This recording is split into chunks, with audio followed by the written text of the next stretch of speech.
Well, howdy, y'all. Welcome to another electrifying episode of the High Voltage Live Show. I'm your host, Willie Snyder, coming to you live from the Mile High City in Denver, Colorado. Joined by my awesome co-host, Mr. King James Stallcup, over there in Big Sky Country, Texas, giving old hook 'em horns from the Mile High City. And he is the creator of the Stallcup Electrical Education channel and the brand.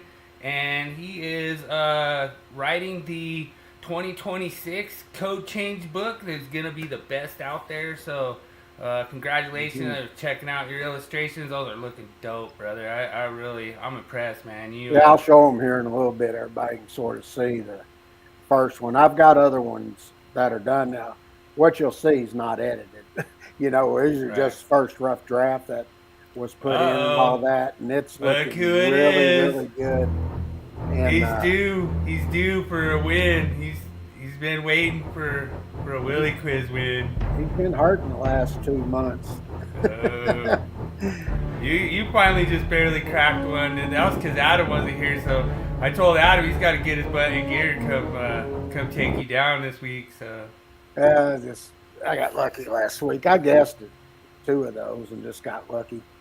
But right. uh, yeah, we're working on it, and we got some really really good illustrations that are being done. I thought it sort of interesting. My dad, he said, this is going to be my last one. He goes, I want you to go through that thing really really good, and there's a lot of changes that are in there.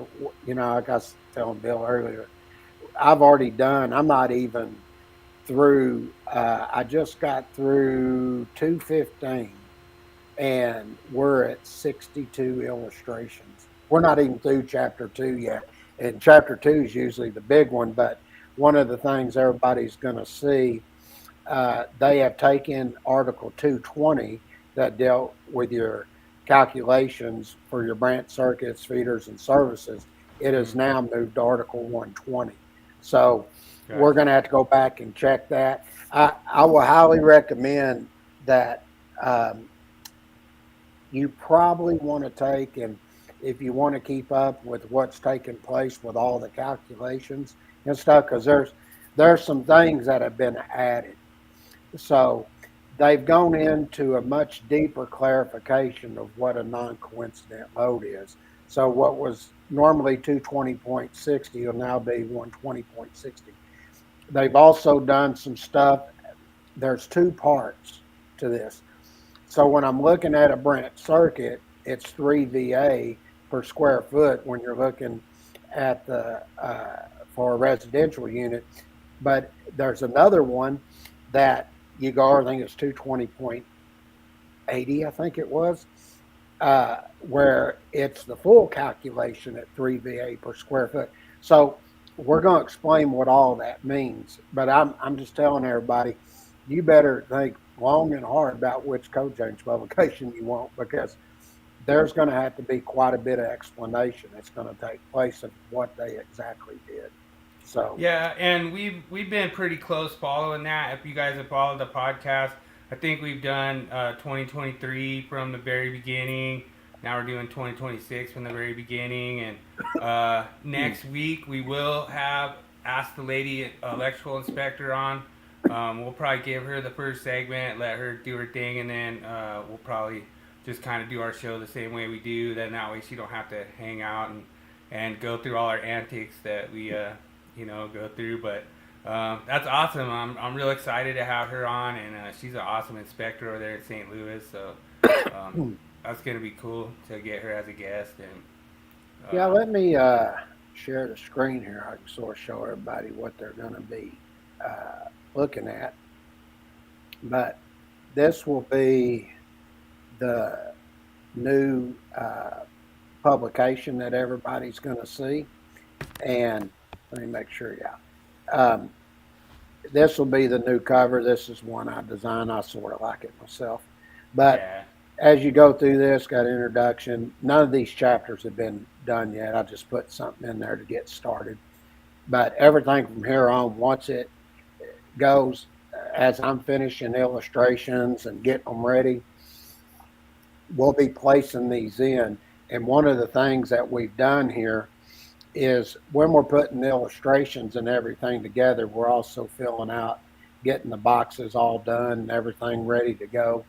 So we've got your other sections to review there, but this just gives everybody a little bit example of what they're going to see as far as what the illustrations are going to look like. And you can see we've done a lot of detail. Now, all these sections haven't been completely checked yet. We're going to have to go back and make sure we're absolutely correct on all of these. Most of these sections that we put in, these are the 2023 version that we know off the top of our head. And then we'll go back and check everything. So like here where we're talking about the grounded neutral conductor, you'll see 220.61C, that's going to be 210. Okay, so 120, right? I mean 120. Yeah. So you'll see that we'll be making a few little changes here and there, but this gives you an idea of the type of illustrations that you will be seeing when the new publication comes out. All of these here, they're dealing with all those new definitions that they redid as far as a bonding jumper is concerned, and you can call it like this, consistent bonding jumper, but they also have another defined term with the consistent bonding jumper. And you'll see that we'll have it down in the purpose of change. And that purpose of change will be a key there for the people that are teaching it.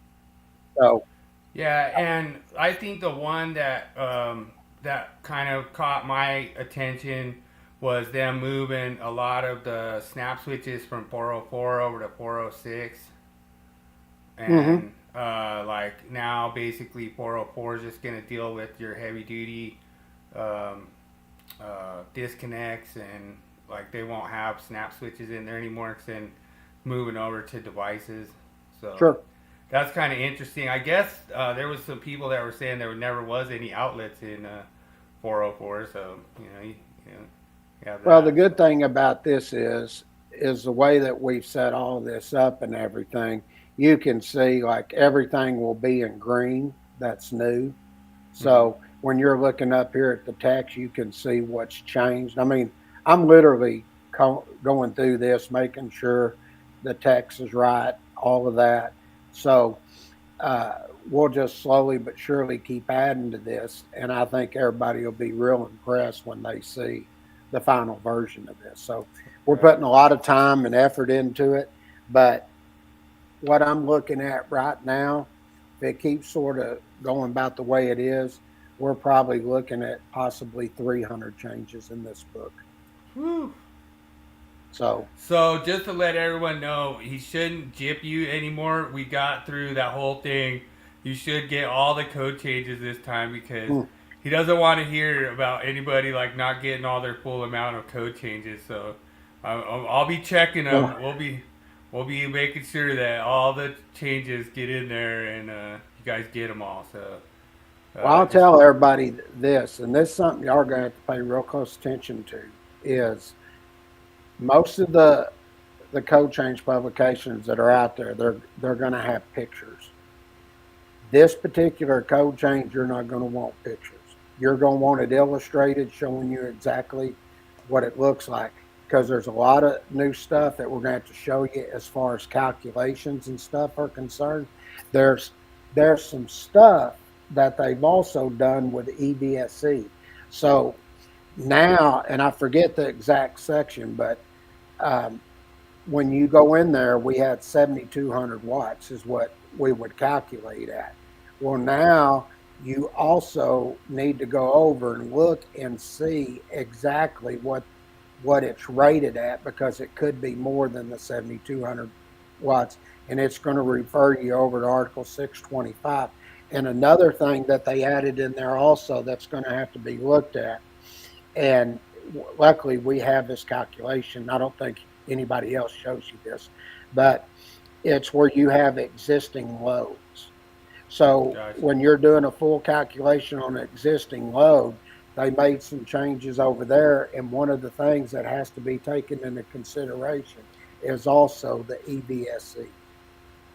Right. So that's something else that you're going to see that's going to be added, and it's actually added into the table, and then there's percentages based on the different type of load. So we're going to show full calculations on that, how you look at that and do it. So I'm just telling everybody, you really going to need to pay attention this next cycle, because there's quite a few changes so far that I'm looking at, and I'm like, yeah, y'all better pay attention to what's going on and have somebody explain it to you correctly, because if you don't, you're going to be lost. I do apologize for changing one word in 62554 and adding 2 pages to the code book. My bad. I thought everything I submitted was gonna fail, was gonna be rejected. So, anyway, it'll be pretty good. Hopefully by next week I'll be able to show you a few more of the newer illustrations, what they're looking like, and what you'll have access to. And basically you'll see, it's as we're doing this each week, I'll be showing, you know, what it looks like, you know, giving updates. But I'm actually looking, hopefully by June, we'll have everything done, edited, looked at, and then we'll probably be waiting until August until the Standards Council does their thing. And then once we know what they're doing, we'll make the appropriate changes that need to be made, and then it's ready to go. Probably won't even take me 2-3 days after I know what they've done. So nice. That's where we're at. Right on. Well, I guess we could check out the meme. I didn't know which one you were gonna grab. Like I threw a couple up there just in case. You know, okay. Well, you know. I grabbed this one because it was you. All right.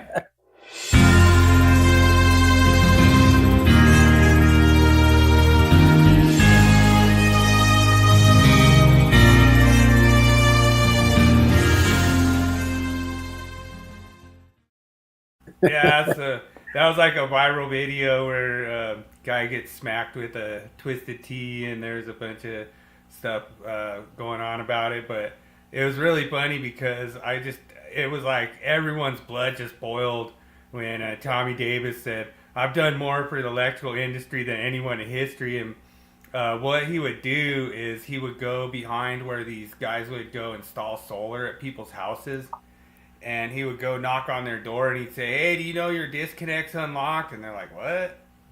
And so, I mean, he had like actual court cases from it because, you know, they didn't want him harassing them. But that was pretty funny. And then the solar industry actually changed the code to say that the disconnects need a tool to open, and they actually expanded that language into like a bunch of other sections, into 404, I believe, and into some HVAC sections and stuff. So now the tool to open, that's called the Tommy code. Every time you see that, disconnects must have a tool to open. He actually submitted to change the UL standard, and the UL guys were like, "No, why?" You know, it's basically in the UL standard, all it says is it has to have a provisions to lock, which it does, and then it has to have provisions to shield the line side conductors, and it does. So there was nothing that was wrong with the UL standard, so that's why they rejected it. And you know, like I say, I think only the heavy duty disconnects are the ones that you have to shut off to open, or they have that little mechanism that you can hit with your screwdriver to open them. But you know, it's one of those things that is just kind of a little crazy. When what ended up coming of it was he was ended up trying to sell these Tommy ties, and he kind of got busted in it trying to get the code changed, and all of a sudden magically have this product that everyone has to buy, you know. So there's a lot of that going on with the code these days. And so, yeah, agendas. Yeah. There's agendas in the name of safety, you know. Yeah. And you know, to do more than anyone else in the industry, that's laughable. I guess somebody that's been on the 70 committee pretty much since it started, and all the task group work and everything he did, and then worked with the guy that wrote the first 70E publication on dealing with that type of safety. Yeah, you've done more than anybody else, Tommy. Yeah, whatever. Well, it was kind of funny because we were kind of joking around with him, and I was like, "Oh man, why are you using Tommy ties, man? You got to use Billy bolts." And so then it was funny. He went and did a little thing. If you guys go check out Unlock Disconnects, Tommy Davis Unlock Disconnects, you could see the news article. He uses a Billy bolt. He doesn't even use the Tommy tie at all, you know. So it was really Wow. funny. So and we were clowning him a lot. A bunch of my buddies on Facebook were like, "Hey man, did you hear about that guy in Colorado that invented the Billy bolt?" And oh, it was so funny. So poor guy, but it was a lot of fun, and like I say, I have fun with the code. I have fun, you know, just like kind of learning and you know, kind of going against these guys pushing this agenda because I want stuff to work. We had a lot of issues when I did the high rise downtown. There was a lot of issues with fridges tripping the combination breakers, cooktops are tripping them. It was just like we didn't know what to do because you have a company that's has a truckload of appliances and these people are ready to like move in their house and like start watching TV, you know, like they don't want electricians in there fighting over code in there, you Yeah. know. So you know, it's funny because that AHJ, they can rule on that and they can sit there and go, you know what, actually the lowest amount of injuries and problems that they've had is fridges. And when you look at it, we were talking about it one day. We started looking at one of the refrigerators. It wasn't even made out of metal. So Yeah. how could it become energized if it's not even made out of metal? You know, Hmm. so that stuff has become a lot safer based on the manufacturer, you know, design, and it goes in. It does go into that 70E with that design engineering. You know, if they're saying that there's this hazard because the metal can become energized, don't use metal. You know, Yeah. and so it's kind of like that 70E hierarchy of, you know, if you engineer stuff to be safer, like if you take the hazard out of the engineering of it and the design, then there's a lot less to worry about. And Hmm. you know, we try to do that a lot out in industrial where, you know, if we make it to where we don't even have to get on a lift, then you take that whole safety part away. That you're not even putting yourself at risk of even being on a lift because you're on a scaffold or whatever, you know. So Hmm. you have that engineering design that you can fall back on and kind of go, hey, well, we removed the metal. Now why is this GFCI thing still there? You know, Hmm. and it's pretty interesting. You know, to me, honestly, I just want all this stuff to work. Yeah. And I feel like we're kind of going back to the dark ages when these code making panel members say, you can't install that. Like, I'm just like, what? Like, that's like weird, the weirdest thing. Like, how do I tell the customer, like, oh, I'm sorry, we can't install that? Yeah. And, you know, what if you have zero products that are compatible? You just can't have a fridge? You have, like, nah, you have to use a Yeti cooler now. You know what I mean? Like, because you can't, you know what I mean? It's just ridiculous. And part of the compatibility that I've noticed is, for one, you have these, what we call freak drives. So it's a variable frequency drive. And when they ramp up and ramp down, it shows like a leakage current to the Class A device, and then that'll cause a nuisance trip. And then the LED drivers there's a lot of LED drivers that aren't compatible, and so that stuff's been what's causing all these things. And that's why I submitted for the 2026 to be like, if you have this paperwork that says don't put it on a GFCI, you should be able to put it on a regular thermal mag breaker and get the appliance to work, you know. Hmm. And so there's stuff that I tried to push in there. It didn't. I don't think anything passed. Like I had one that passed for EBSE, but you know the thing is like it just goes to show you that just because they write words in a book doesn't make an installation safer. And you know that I think that a lot of the code making panels taking a lot of stuff on their own that I don't really think is their purview. I think they need to just write the code based on what the statistics are, and just like stay a lot of their opinion out of it. So we'll see. We'll see how it goes down. I mean, like I say, it looks like we got 2 over on the Rumble side. So thanks for joining us over there on the Rumble side. Oh yeah, means a lot. Rumble side's doing pretty good. We Yeah. ain't been there long. I think we got like 14, 15 subscribers over there. You Yeah. know, a lot of y'all, I notice we're getting 30, 40, 50 views all the time. Hell, give us a subscribe. You Yeah. know, Got it it up there. doesn't cost you anything. So, Got it up there. You know, I did that before the show, so you guys can remember to smash that like button and subscribe to the channel. yeah, But like we're I at say, 356 on the YouTube channel, I think. 358, all right. something like that. Yeah, I So- got a few more. I got a few more over at work, so appreciate you guys checking us out. Yeah, tell other people about it. Have them join the channel, and more than anything, if you join, just share it, because something about the algorithm. I don't understand all that crap, but sharing the videos and stuff, it really helps the algorithm and all this other crap. So I'm like, yeah, just share it. There's gonna be an algorithm on Easy Quiz tonight, and so Yeah. super easy. Everyone should get correct answer. So did you happen to see my myth at all? Oh yeah. I went through it. What do you think though? I mean, we'll go into the myth, but do you think that's a kind of a necessary requirement? Well, I do, for one reason, because the receptacle has to be accessible. That's the only reason.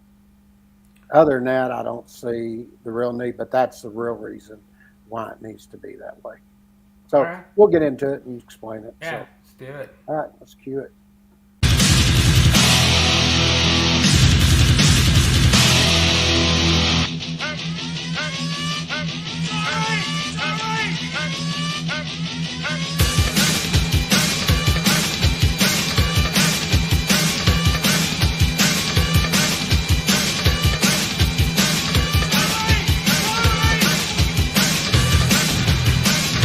It's time for Myth of the Week.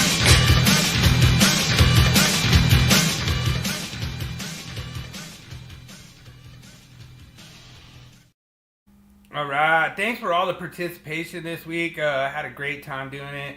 The myth this week. And I always run into these people that send me pictures, and I think the reason this guy this has been a while, it's been a few years, but I think he sent it to me because he was asking if you could use PVC connectors on Carflex, and that is a big negative. You cannot.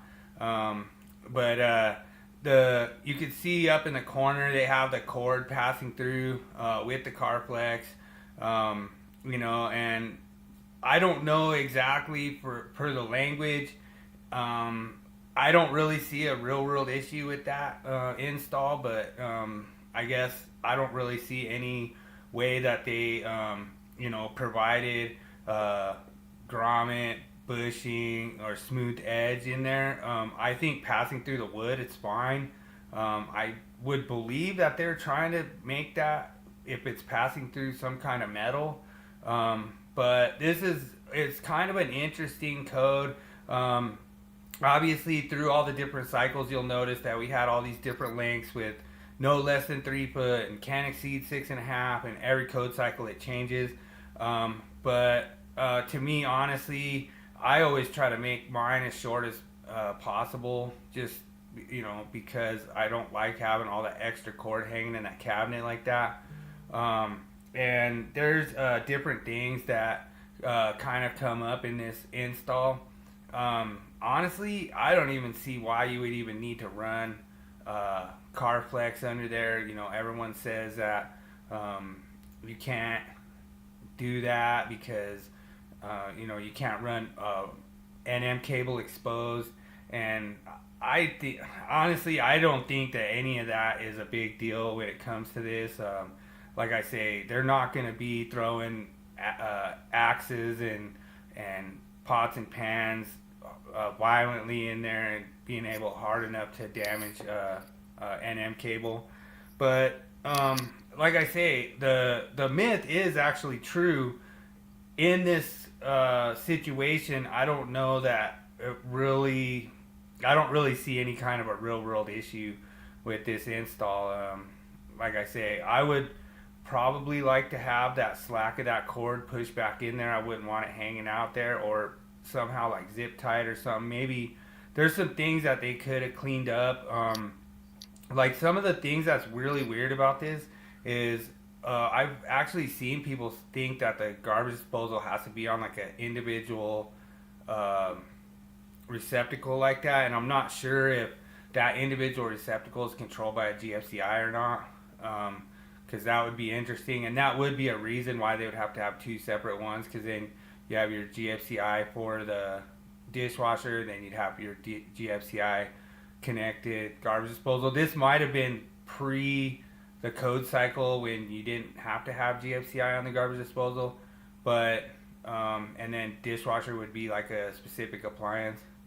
But it's kind of interesting because obviously you can't half hot a GFCI like that. You would have to feed it from two separate devices, and usually, honestly, I don't really see that big of a deal. Like I've actually had times before where we actually bring the dishwasher receptacle out in front, so where it's just like barely below in that open spot that's like about maybe like a 6-inch opening below the dishwasher, and then you could plug it in there. But there's different ways that you could do this. Honestly, I don't know about you, James, but I don't really see a problem with the way this is ran. I don't really see that cord getting damaged the way it's set up. But Well, I'd look at it this way. I mean, if I'm running non-metallic sheet cable through a wood stud, do you put a grommet on it? no, Hell no, you don't. Yeah. That wood's not going to damage that. Now, if it's metal, I would say, yeah, you need to with that. But when you go over and you actually look at this and you pick up 422.16b, this is where it talks about its built-in dishwasher and trash compactors.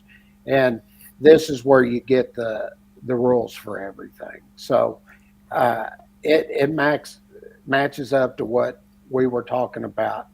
And like you said, you were talking about setting up to where you had that cord hanging over and everything. Access. Yeah, I probably would have taken that cord and I'd probably put a zip tie on it. I wouldn't have had all that slack out there like that. right, Now, if you need the slack for the simple fact when you're going to work on that dishwasher and you need to pull it out, then you need to push it back through the hole. So you Yeah. do have that slack. Now, true, the other portion to that is it talks about if you have a flexible cord passing through an open, then it tells you it has to be protected by something. Well, it's very simple. All you have to do is just take, because you're probably looking at probably about, I'd say, 10 on the cabinet, you probably got it butted up against there. You probably got anywhere from a 1/4 inch to 1/2 inch. If you're worrying about it getting damaged, just take some sandpaper and screw that. It's not that hard. yeah. The edge is smooth at that point. Yeah. So I would look at it from that standpoint. And another thing that I will point out here is they tell you that the receptacle is to be accessible, because I've seen people where they come in and they argue and they'll say, well, it's accessible once I pull the dishwasher out. Well, no, that isn't true. So that's why it's over underneath the sink. And if you look here, it tells you what is accessible as applied to equipment, and it's capable of being reached for operation, renewal, and inspection. Okay. Yeah, So, I would actually say there are dishwashers that are like on wheels that I think would be acceptable for that, because like your refrigerator's on wheels and you can put a receptacle behind that. yeah. You know. Well, that's different because it's movable. Right. You know, the other ones, they're set flat. You have to wedge it out of there and everything to get it out. Yeah. And that's one reason they want that receptacle accessible. So, True. and I did put readily accessible there, but it, you know, if anybody wanted to look at that, but that wasn't a readily accessible issue. It was more accessible as it does apply to electrical equipment. So there is kind of a little bit of a controversial part on that I'll kind of go into. I've kind of argued with this over the years. If that GFCI is considered readily accessible under that sink, honestly, I would say yes. I would say it's fine. I mean, you're gonna tell me that GFCI is not readily accessible, but then you go put it in a panel behind a door. Well, that's another thing. I remember, who was it? Mike Holt, I guess, was arguing, saying, "Oh yeah, cleaning products under there and everything." Yeah. And I'm like, it's still readily accessible to get to, Mike. And I'll give you an example. I could have a countertop and have it set on a countertop, and I may have something sitting in front of it. Guess what? Is it not considered readily accessible now because I have to move something to get to it? True. I mean, and some of the stuff, like, it's irritating when they do some of this, like, code interpretation, and then they're like, "Oh, dude, check out who just jumped in, Moss Sports World. Hey, What's Moss. up, brother?" Yeah, it's like I've said, you can't just go in there and pick and choose when you want to apply an interpretation, because I can turn around and apply it to exactly the location you're saying it's okay and do the same thing. Right. Wow. Blizzard up there in Moss World.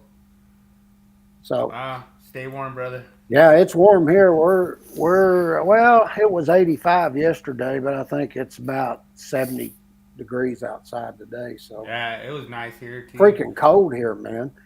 Yeah, I know, right? Yeah, I mean, the one thing that I like, there was one where some of this code interpretation said it's like inconvenient to the people in the residence, and to me it's irritating.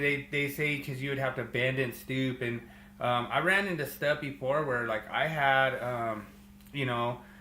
one installation where the inspector said it was okay. I had another installation where he made me move it above counter. So it is what it is. I didn't even want to even argue. I just was like, okay, whatever. I mean, it's real simple to move a device.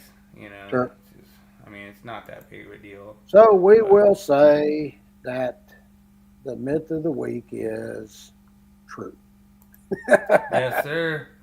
Yeah, and like I say, I think that's where it kind of comes into a little bit of an interpretation, because you're not, you're not really have any kind of rough edges or any kind of metallic surface that you're going through that you're going to need to worry about. And like King James said, just throw a little sandpaper on it and it's smooth, That's right. Very simple to do. Yeah, and Moss is he's all big on the March Madness right now. So, Bama, they're pretty. They got a good team. And BYU as well, yeah. So that Final Four is pretty good. I think Moss is coming on here gloating because my bracket got busted, my bracket got smoked, and he got more wins than me, but.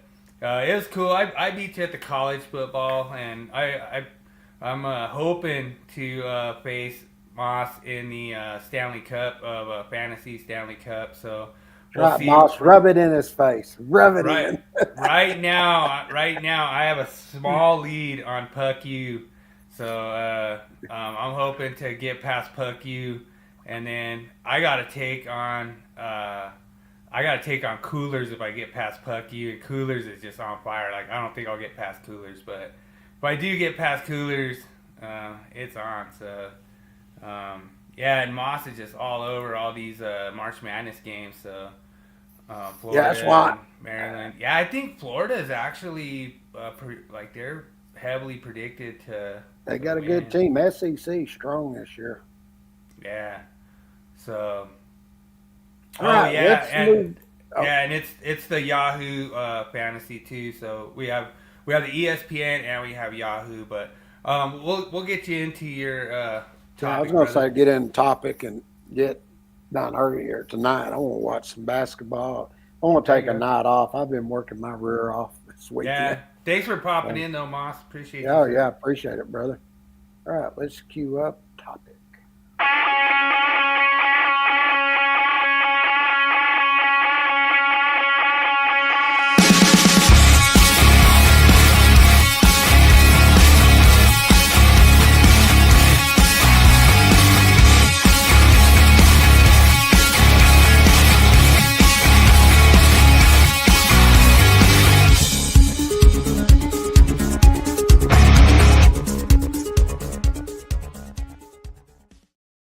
Yeah, Oh. not to interrupt you, but Obi needs 5 more to tie the great one, so everyone's on Ovechkin watch. So, and Okay. there's enough games he could do it. So, 6 to 6 to take the all time record. That's awesome, Moss. I hope he gets it. All right. Now, this one here, this will be part 4. And everybody knows I've done at least 5 every week, if not more. And this will finish up just Article 100. That's how many definitions we covered out of this. So it was Wow. like 30 something. But they changed the definition here of a luminaire. Basically, it's just like adding a new definition here. And basically, what they're doing here, this is intended here to help people understand about using utilization equipment. Now, you've heard me say this before, and this is where I've argued, and this is going to defeat their argument. Okay, Yeah. the author's comment, forgot to change that. But if you notice, it says a luminaire is utilization equipment intended to illuminate a space or objects. Okay. Yeah. Now, you've heard me say this because if you go over and look at 314.27 and you go in and you look at an outlet box, you have an outlet box that's feeding what? The luminaire. And we've been told the utilization equipment is what? An outlet. Well, the outlet is inside the utilization equipment. Is But what they're trying to say, but it doesn't say it there. That's right. And that's why I wanted to point this out. They've come in and made this change to this, and it goes against exactly what they're saying. And basically, the reason that you have this utilization equipment luminaire is for what? It's to help facilitate visual tasks, activities, aesthetics, or security, or similar purpose. And you have light emitting devices such as lamps or LED modules, could be removable or replaceable. The equipment can connect directly to the branch circuit, AC or DC, or be used with a separate power source that regulates the voltage, current, or both from the branch circuit. Oh man, Wow. I'm gonna have to go put a TIA in for that. And say they messed up and didn't say outlet in there. I told you it was going to be good, this one, didn't I? So this goes against, and this may be one that you want to, or I might post up on the groups and say, where's the outlet? I don't, y'all told us that at the luminaire as outlet. That's not what it's saying here.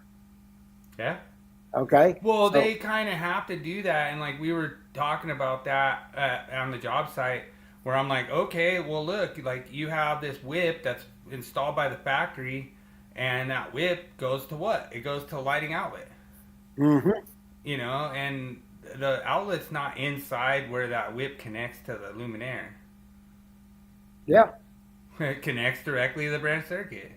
Well, and watch this. They've added 2 informational notes here dealing with an overcurrent protection device. And basically what they did in the first part in the main body of text, they in essence, they made a revision to help clarify that when you were using the term branch circuit overcurrent device, that's no longer going to be what it is referred to. It's going to be referred to as the overcurrent protection device.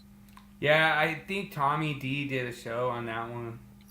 Well, the reason they're doing this, they're saying this is hopefully to help reduce the confusion when you're use over the term that's being used for branch circuits. Yeah. Okay. And then they added that new informational note number 1, and this is to help assimilate the use of the new term. And as this relates to past definitions in the NEC, and then they added the informational note number 2, and they make a reference to a new section that's been added, 240.7, where those devices are specifically suitable for protecting the branch feeder and service conductors and equipment. And what we're going to do is we're going to have a really good one on 240.7 that's going to refer back to this again and showing exactly what they're talking about. True. Like this is it goes into another thing. Like when you look at that, is what's the difference between a feeder overcurrent protection device and a branch circuit overcurrent protection device? You know, Yep. that I think that's why they had to do that. Sure. And we're going to have a full explanation on all of this. Now, and that brings up another thing of some of the stuff that they've moved from Article 220 to now the new Article 120, which you'll be seeing us get into that here in a couple of weeks. All right. Okay. Now they added a new definition, or I'm sorry, made a revision to the definition of a pool. And what they did here is to help clarify that what type of additional specific installation types are referenced in the definition and which one of those are excluded from the definition. So if you look here, you still got the exact same thing. Then they added a little here. Intended for use by persons.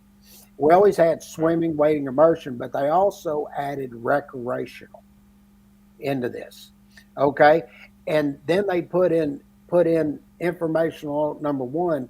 You could have a leisure river attraction is also a type of pool.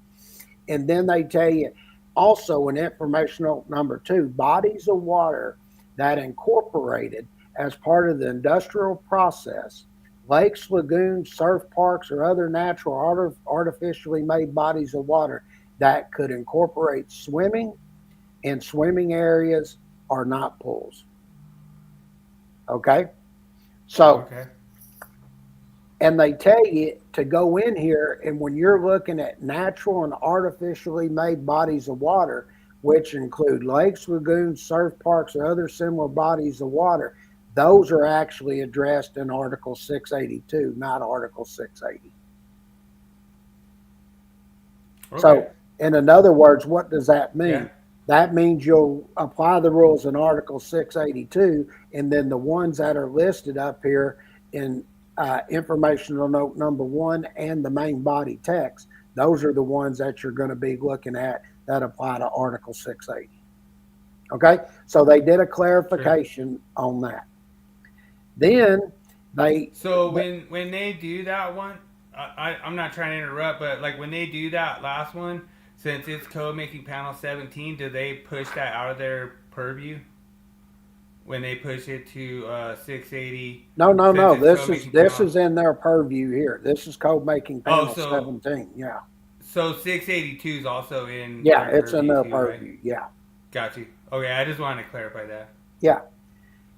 Then they added another one, and this is a new definition when we're looking at the communication service point. And all they're telling you is sort of like reading for a service point, but it's the point of connection between the communication service provider's network and the premise wiring. Okay? So all they did here is just to make sure that you know exactly when you're dealing with communications that are coming in, it also has a service point where it comes in. Okay? Okay. So in other words, you got a point of demarcation, basically.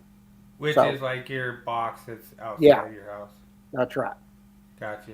Okay. Then they added another one here to talk about an isolation bypass switch. And the reason they added this is to help clarify and differentiate between a bypass isolating switch and a bypass isolating transfer switch. Gotcha. Okay, so you know what the difference is between each one of those. And what we're going to do in this illustration, we're actually going to show where you have a bypass isolation switch, and then we're going to show another installation that has it with a transfer switch. So you know exactly what they're talking about. It's one thing to see one of them put in, but we were talking about, I said, we probably need to show two of those so they know the difference between the two. And the switches look different too. So I'm going to draw those switches completely different of each other so you can see exactly what they're talking about here when they talk about a bypass isolation switch. Gotcha. Now, this is an important one to me because what they're doing here is talking about what are transformer secondary conductors. Okay, so if you ever went back and looked at our design book, or you go and look in our transform book, we actually go through and explain this. I wouldn't surprise me if they got it from our book. But what they did is add this new definition to clarify that there are types of transformers that are available that include secondary protected devices. And when it has those type of devices, they are not listed as a transformer. Okay. Now, adding this new definition. Are they transformer outlets? No, I'm just kidding. No. I'm just joking. So what they did, since they added this new definition, what it'll help do, it'll help clarify and ensure that the correct terms are being used, and this will help identify the correct requirements that are in the NEC. And Got you.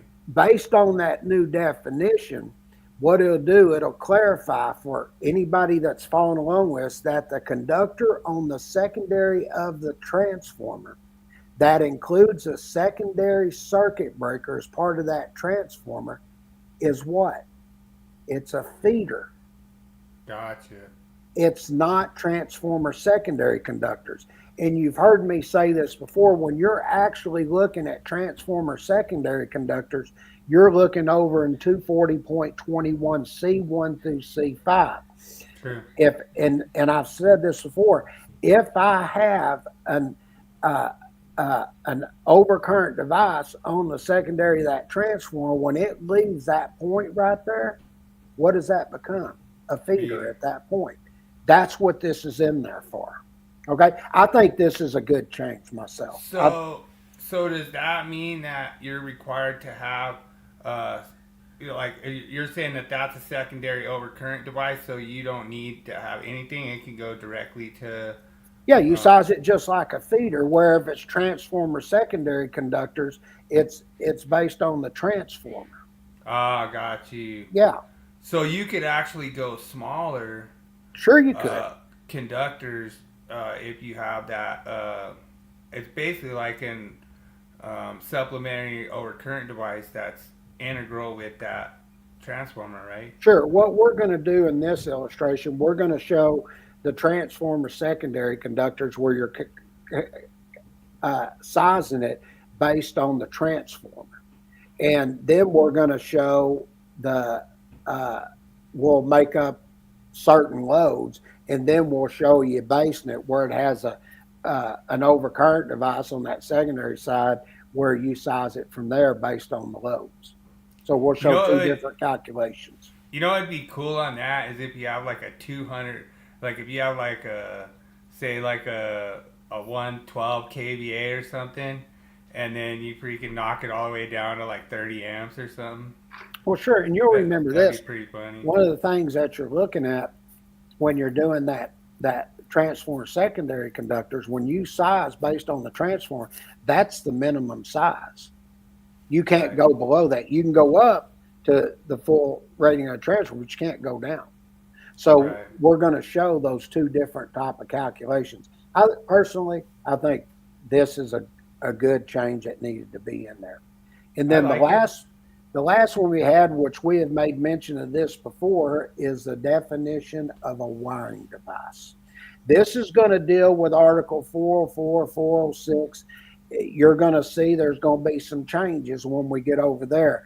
So what they did is they added a new term here, or say new term and new definition. And the reason they added this is to make sure that they clarify how the term wiring device is to be used. And this will correlate with all the revisions that are going to be taking place in Article 404. Okay? And So, one of the things. is there going to be any wiring devices in 404 now?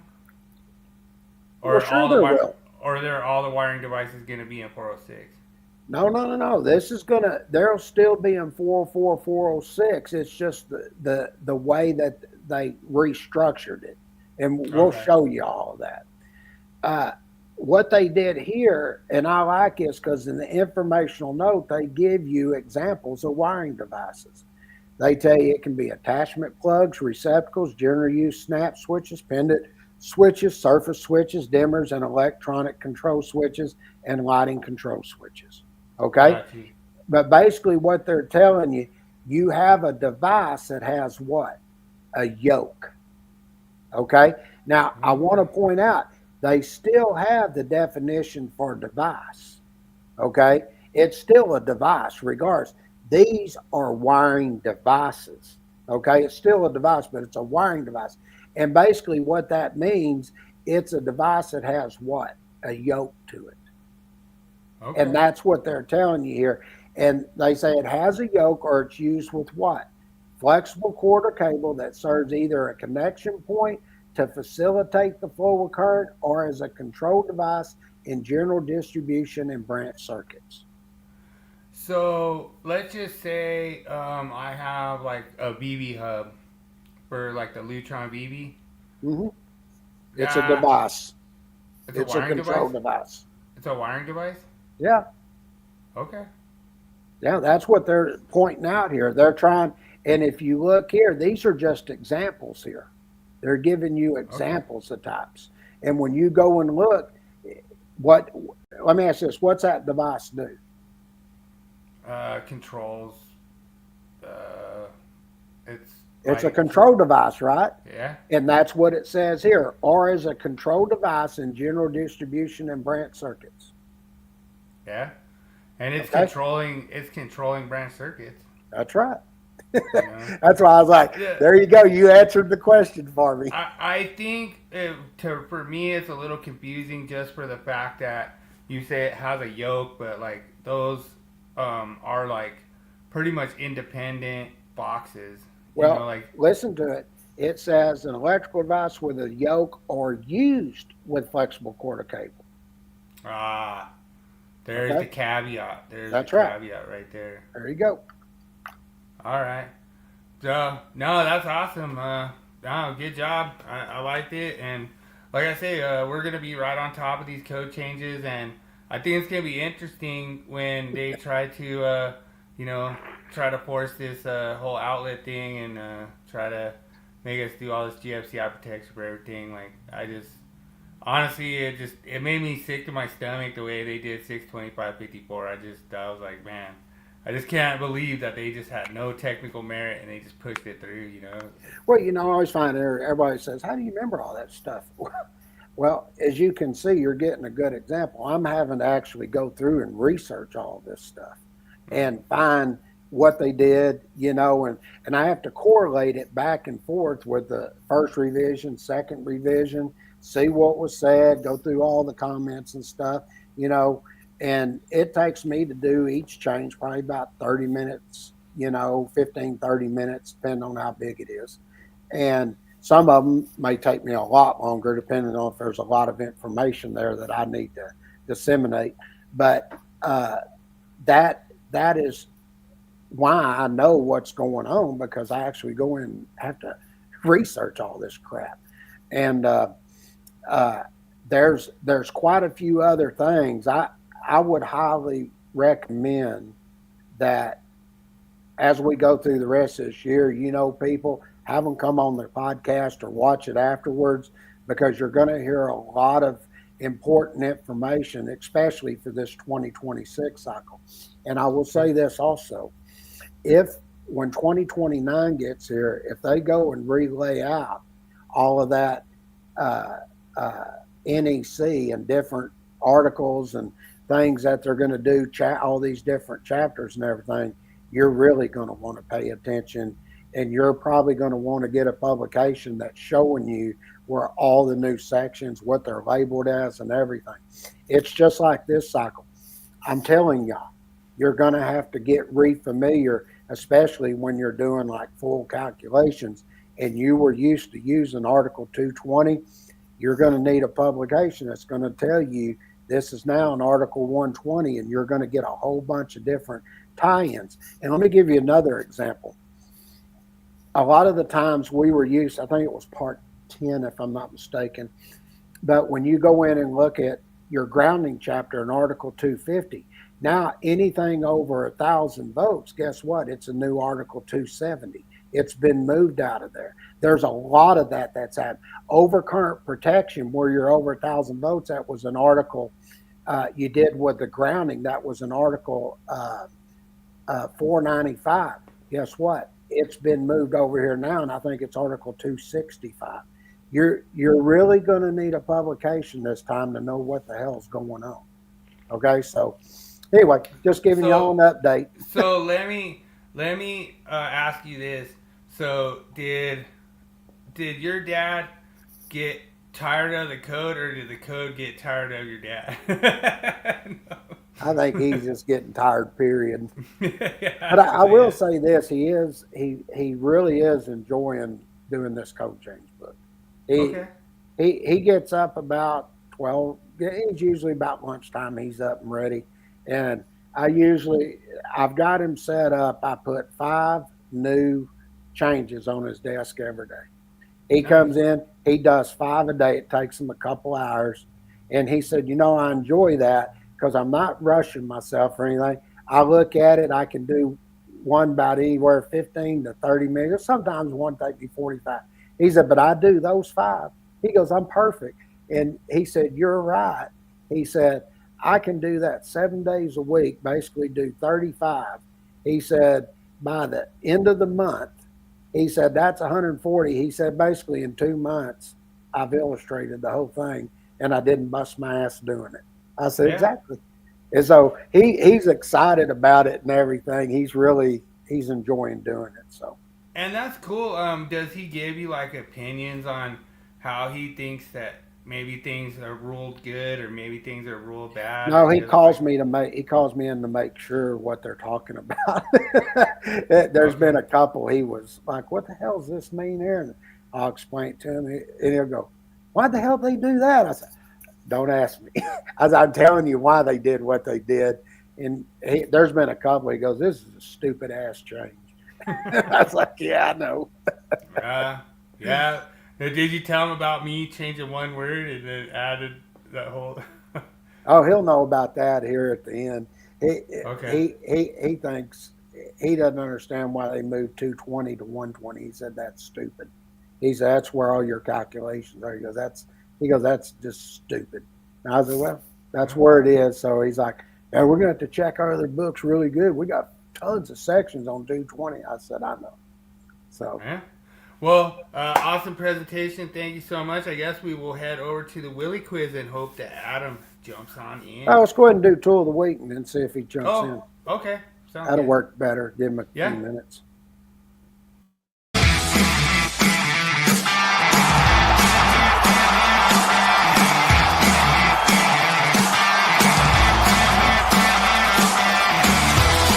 It's time for tool review of the week.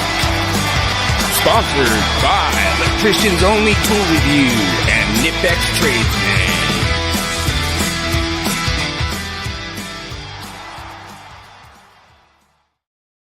Yeah, I want to give a shout out. Keep it going over there, Rumble. There's 9 of them over there now. Give us a subscribe and share. Doing good. All right, let's get you into your tool review of the week, brother. Yeah, so This is a pretty awesome tool. Like, I wished I had this when we were out in gas and oil. This is a really sweet crimping tool. No dies needed. You just put anything from any crimp from I think it was 750 to number 8, and it'll crimp it, and then it has an automatic shut off, which is really cool. Like, I like that a lot. That feature it makes this tool for me. So basically all you have to do, put your crimp in there, get it lined up where you want it, hit that trigger, and it'll just press it all the way till it's crimped, and then it'll stop automatically. And you could actually, what I like to do is I like to start like all the way at the end, like closest to the insulation, do a crimp on there, then spin it 90 degrees, then do another one, then possibly if it's a long crimp, do a third one. And I like to make them look real nice, and I try to do 90s on them. But this is a really cool tool. Like, I definitely have to have one of these. It's just, I mean, you could basically do anything with it. Like, you don't need the dies. We were always, I don't know if I told you about the little snafu we had out at Gas and Oil. Lemonhead was like, oh man, we could just, use whatever die, Well, next thing you know, the engineers called. They said, get Bill and Bob over here. And I'm like, oh man, what is it? And I thought we did something really bad, And they went and they showed us on the number 6 that we crimped, it had a number 8 die on it. So Bob just ran the wrong size die on there and got it to crimp, And it worked, but it told on him and gave him the wrong size die on there, and that was a big problem. Like, they didn't like that, So, that in this case, it would have been nice, because if we would have had this tool, it wouldn't have told on him, and we could have just crimped that thing and had another day. So, it was pretty funny. I was kind of mad at Bob because I was like, dude, you told me that'd be fine, and I didn't know that there was actual stamps of the actual die number in them. So after you crimp it, it shows that number in there, and then that was what told on Lemonhead. And so, like I say, I think this is an awesome thing. I could see that you're really gonna have to check your job specs. They might actually say this is not allowed to be used, and that you need to use a correct die. So that's another thing that we ran into out in Gas and Oil, is when you're using this, you're gonna have to make sure that if the specs allow you to use this, because they might think that this one is not good enough for their specs, and that you actually need to use a fitted die for each conductor. I would say this would be great for the railroad cable. There's a lot of different cables that we run into out in Gas and Oil that are not assigned an actual circular mill by the National Electric Code. So I would say this would be just fine for some of that stuff. Okay. So like I say, I like that product. I would just double check your job specs and make sure that they permit you to use that. And like I say, I have not actually used this non-die one, but I have used the DeWalt one that actually uses the die. So really good product. The batteries last forever. You'll probably crimp everything in the whole planet and never have to change that battery once. So they're pretty good on that. All right. So I guess that's gonna bring us to the Willie Quiz. All right, let's cue it up. Have some fun.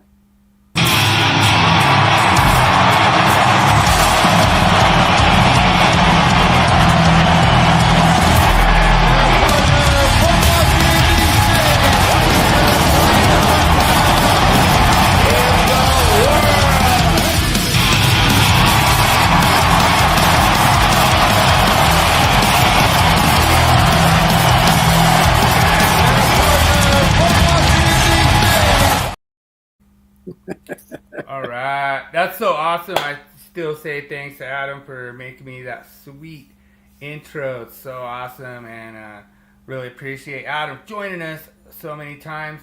Looks like he's letting you off the hook this week. Question number 1. Which U.S. national monument was created by a presidential proclamation but later redesignated as a national park? Was it A, Craters of the Moon? Was it B, Grand Canyon? Was it C, Devil's Tower? Was it D, Dinosaur National Monument? Or was it E, Yellowstone? Good luck, everyone.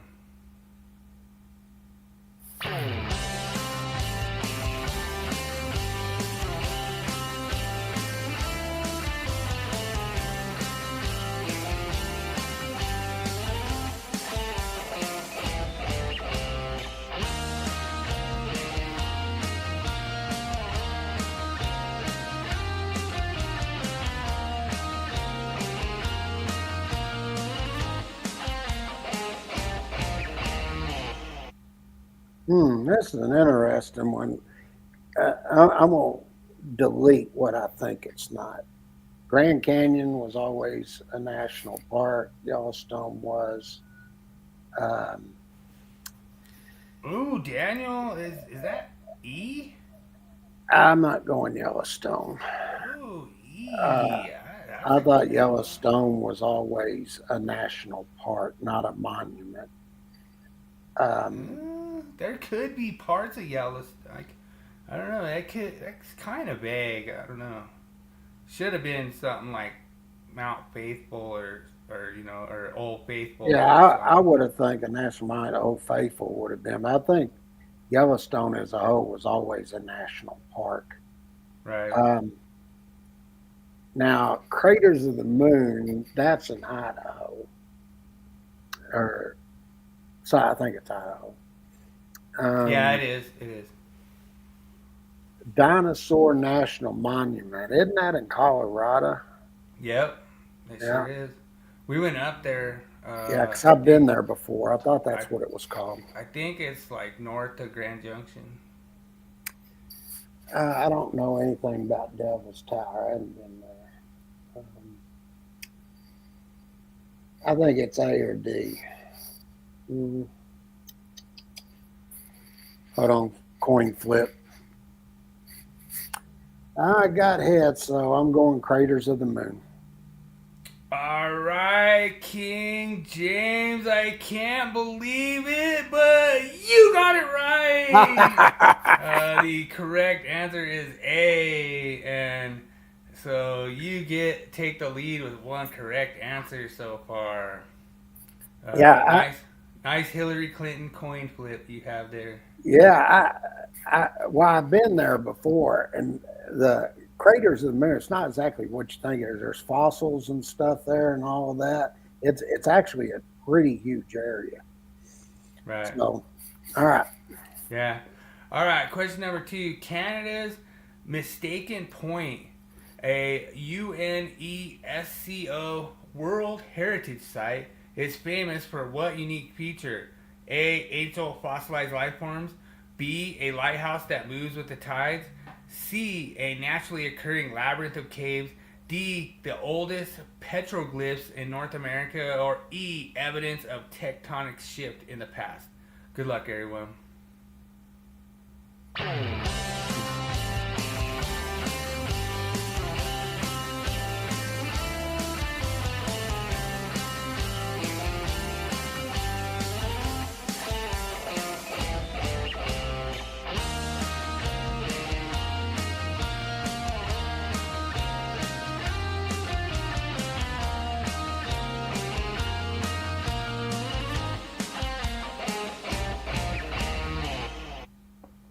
Well, another guess that's here, I'm thinking UNESCO is United Nations Environmental.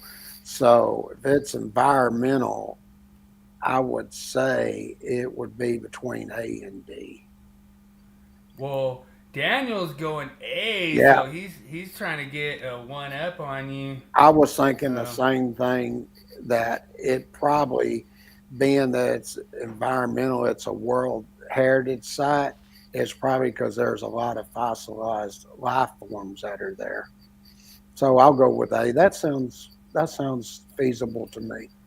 All right. Well, you guys went in the same boat, and you were right. You got it. The correct Yeah. answer. Answer is A. Yeah, well, it sort of made sense because it's United Nations environmental, whatever. I'm not sure that's what UNESCO is, but I was trying to put it in my head, and it being a World Heritage Site, I figured it probably had something to do with the United Nations. Right. Okay, cool. All right. So, question number 3. Which U.S. national monument is known for its mysterious sailing stones which appear to move across the desert floor? A. Death Valley National Monument. B. Racetrack Playa and Grand Staircase Escalante. C. Oregon Pipe Cactus National Monument. D. What is that? Petrified National Monument. Or E. Area 51. Good luck, everyone. I know this one.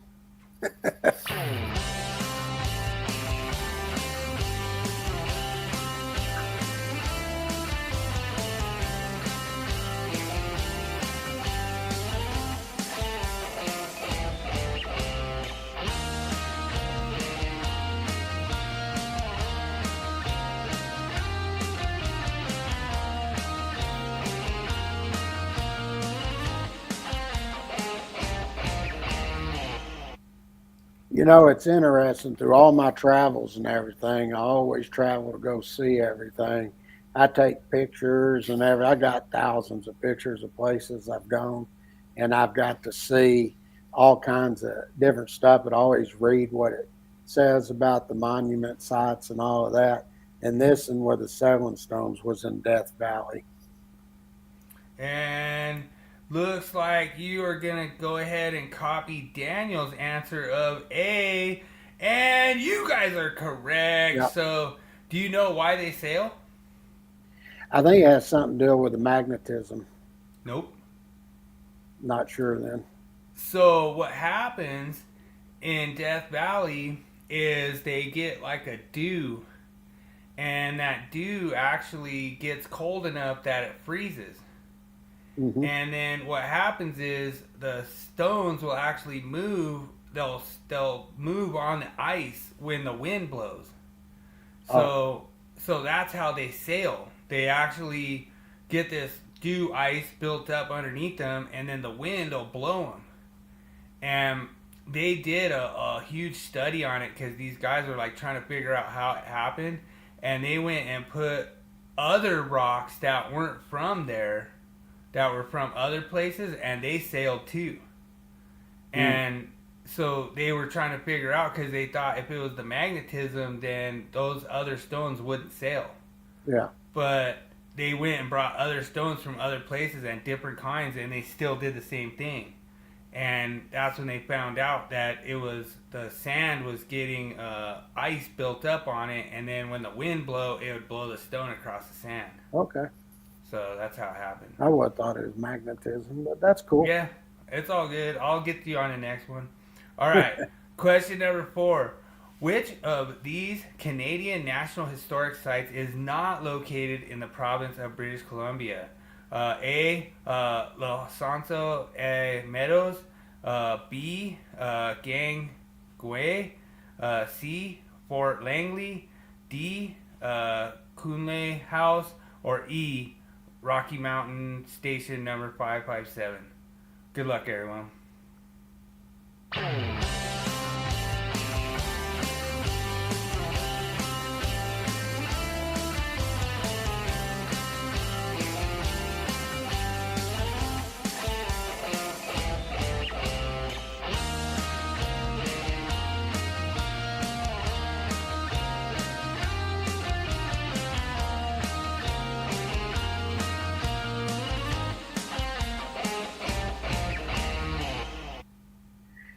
Well, this is an interesting one because I literally have no freaking idea. That's why you got to go E. No. Well, I know we've had a B and had 2 A's, so I don't think it's Fort Langley. So, hell, I don't know. I'll go D. Kootenai House. I don't think Rocky Mountain be it, so I'll go with D. Yeah, I you must not have put my whole answer in for. It was Rocky Mountain Post 557. Oh, Um, yeah. and Daniel is keying in on that, and he is going E. And you're both wrong. The answer is A. Los Meadows. I literally had no freaking idea. I just guessed. So far, King James has a commanding lead. Well, actually, you're pretty close to tying with Daniel. So Daniel can get one and actually win the game tonight. What is unique about the Jewel Cave National Monument in South Dakota? A, it contains the largest single stalactite formation in North America. B, it has more miles of mapped passages than any other cave in the U.S. C, it has an underground river system with bioluminescent fish. D, it was formed from volcanic activity instead of limestone erosion. Or E, it contains more oil than Saudi Arabia. Good luck, everyone.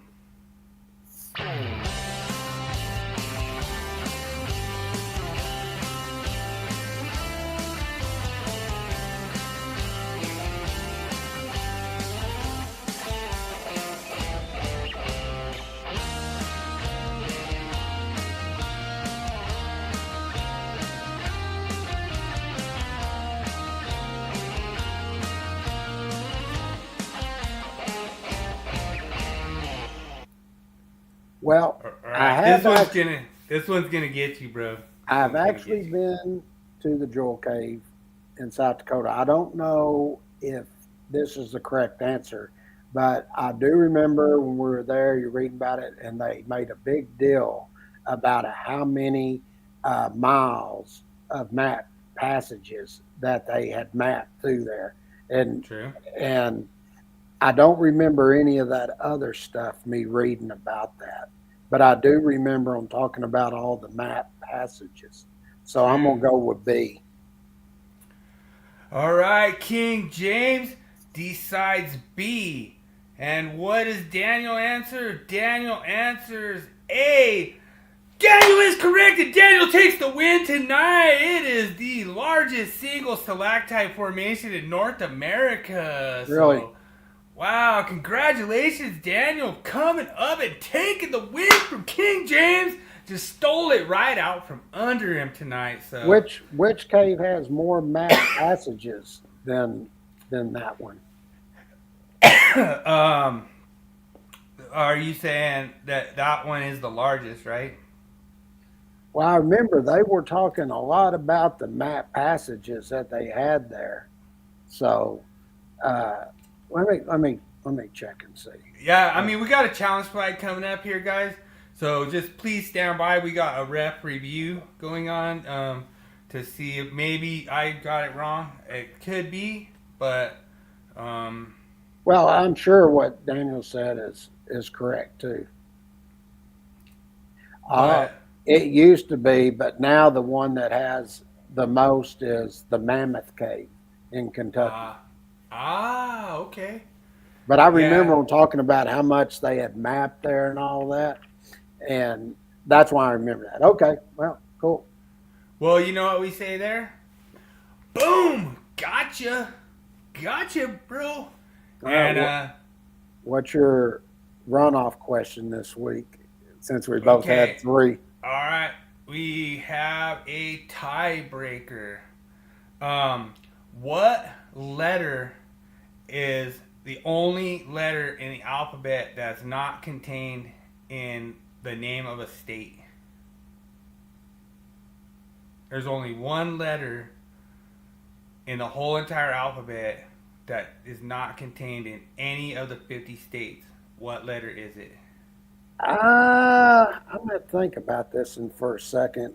I guess if I was going to think of one, it had to be Q would be my first, obviously, but I'm doing all the states now. We were doing all the states earlier. I can't think of any state that has a Q. I'm going through the states right now. Q's probably going to be my answer, but let's see. Washington. I cannot think of one that has a Q. I'll go Q.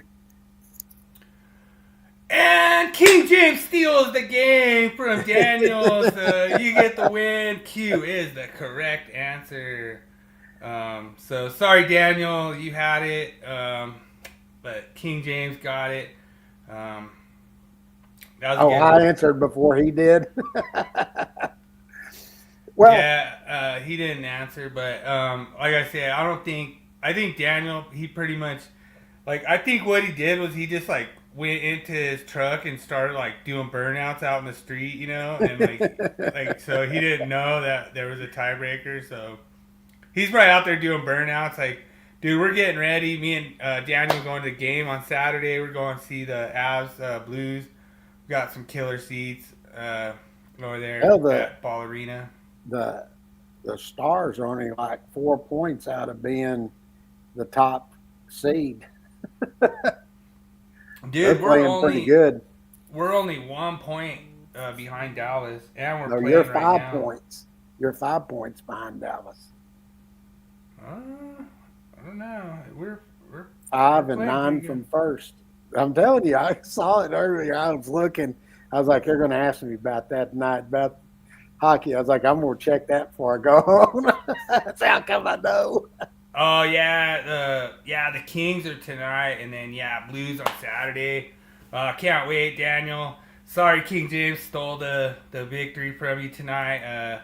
Like I say, that's the whole reason I had to put in the tiebreaker, because I'll think of one that'll just smack him down. He'll get an 800 answer at some point. I'll get him on 8.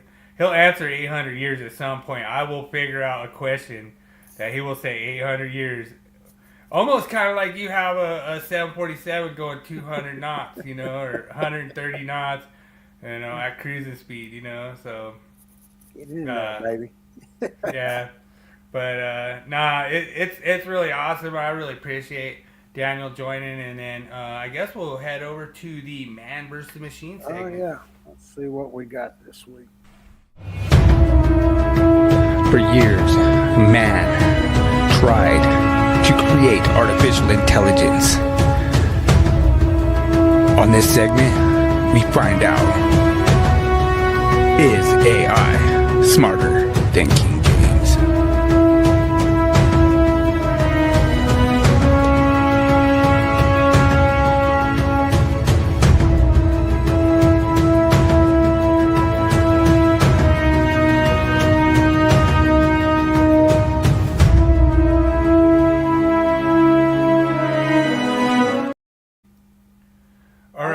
So I figured out a flaw with the way that you're putting the question to ChatGPT. I'm about to do it right now. I got you have to copy and paste it, because it has to have the multiple choice part. Because if you just write it in like that, I think for some reason, I don't know why, the multiple choice part confuses it. Because I put it in, and right after we did the show last week, and it got it wrong. Okay. And it's because I copy and paste it, and then I have the whole multiple choice in there. And I think it kind of confuses it. I'm not sure, but we're trying to give you the best chance possible, because I already know you know this. Okay, I got it. Let me go over. Well, first let me answer it. We're talking about. Okay, the answer is 1B, and that'd be 314.16B6. True. So we'll go over here to ChatGPT, and let's see what it says. Let me share the screen. It's ChatGPT. There we go. Everybody should see that okay, and I'm going to hit send, and let's see what it gives us. It got it correct. Nice. All right. So, yeah, I mean. No. Oh, it did say 2. It put 2. It got it wrong. See? I told you that Okay. it confuses it with the multiple choice. Let me So- tell it. 314.16B6. Make sure you say from King James.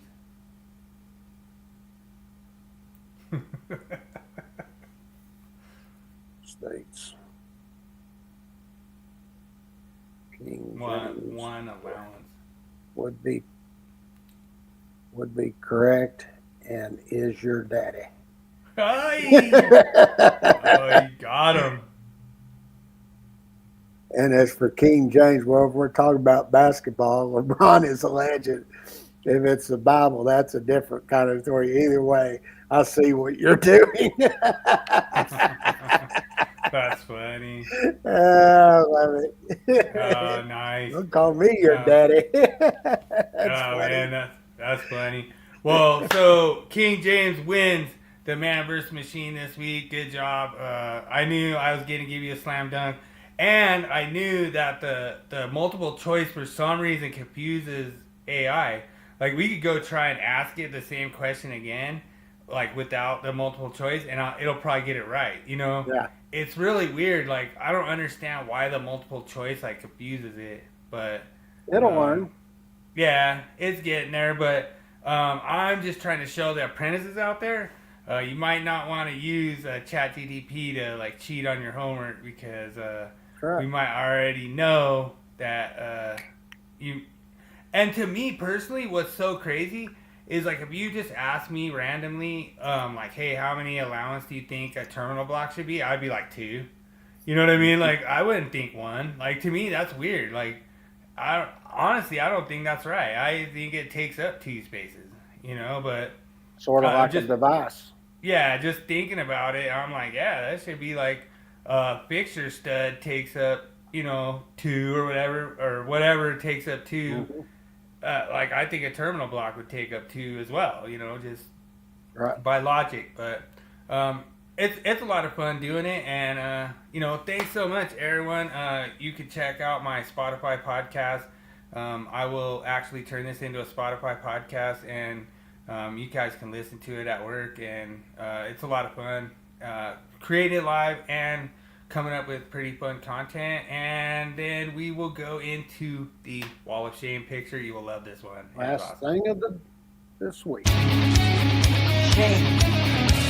Shame. Shame. Shame. Shame. Shame. Shame. Shame. All right. Alrighty. See what we got this week. Oh, dude. This one.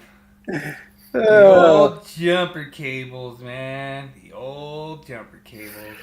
yeah. Oh, bless you. Bless you. To me personally, like, this is that classic, like, just whenever you need power, just hook it up. And, like, I think that this is an actual old picture from a long time ago. And I think the utility actually took this picture or something, or somebody took this picture and was like, oh, dude, look who jumped in. It's Word Brothers. What's up, Word Brothers, man? Awesome. Yeah, we're about finished now, brother. Yeah, he did come at the perfect time, but yeah, dude, it is sick. Like, I can't remember, like, I think what happened was there was like a guy who like owned a house, and then he wanted to go check on it, and this is what he came across or something. I'm going to tell y'all right now, y'all quit making fun of us down here in the South. That's a redneck wiring method. We use it continuously, so quit laughing. The old jumper cable technique. It just goes Wow. to show we can jump for anything down here. Dude, I'll tell you what. I could actually see King James like hooking this up to his house. Like, dude, we got this, bro. We got this. I got some cables out back. I'll just cut them up and we're good. Got them. We can get it turned on. Don't worry. I got a way to do this. I'm telling you, man. I'm telling you. Worm Brothers, he came at a perfect time because we got King James to admit he's probably done this. Probably done it. He probably don't want to admit it, but he's probably done it. It's like, I'll get you fired up this afternoon, boys. Got you. No meter needed there, but no overcurrent device. I knew you would love that one. I knew that was a Southern engineering thing that you guys would appreciate. So, all right, I'm ready to go eat and go watch some basketball. Hey, awesome show. Thanks so much, Daniel J, for joining. Thanks so much, Worm Brothers popping in at the last minute. Thanks so much, Moss Brothers for Moss Sports World for coming by. I apologize for the blizzard. There ain't no blizzard here or in Texas, but like I say, it's really cool. I like it. I like doing the Canada versus U.S. thing. It's a lot of fun. And thanks, Adam, always joining. Means a lot. Got to do my end of the show shot, pickle shot for Adam. Appreciate you, Adam. Thanks so much. Every time he shows up, it's such a treat and means a lot. I'm out. Me too. Everybody, have a good week. As Bill says, make every day an easy day. Amen. See y'all next Thursday, guys. Y'all have a good week.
Badass, brother. Hold on a minute. It didn't end.